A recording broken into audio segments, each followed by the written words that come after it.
पोखरी को गाधोइबा पई आसीथिबा जणे महिमा अलेख बाबांकु केही दुर्वृत्त पोखरी घाटरे विभत्स भावे हत्या करिछि।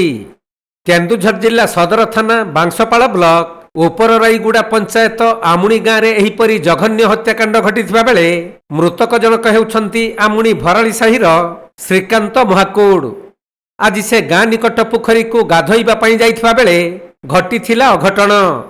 पोखरी घाटरे केही दुर्वृत्त तांको पथରରେ छेची हत्या करिथिबा संदेह करा जाउछि।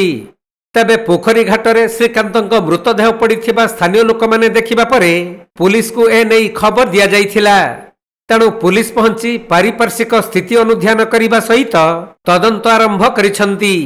एपटे किछि दिन हेला जमीबाड़ी को केंद्र करी गाँर जणे युवकଙ୍କ सहित श्रीकांतଙ୍କର विवाद लागि रहिथिला। एपरिकी सही युवक श्रीकांतଙ୍କୁ जीवनरू मारिदेबाकू धमक देइथिबा बेले सही युवक ही श्रीकांतଙ୍କୁ हत्या करिथिबा परिवार लोक माने अनुमान करुछंती। तेणु पुलिस रो तदंत परे ही हत्याकांडर सत्यता सामना को आसी पारिबो।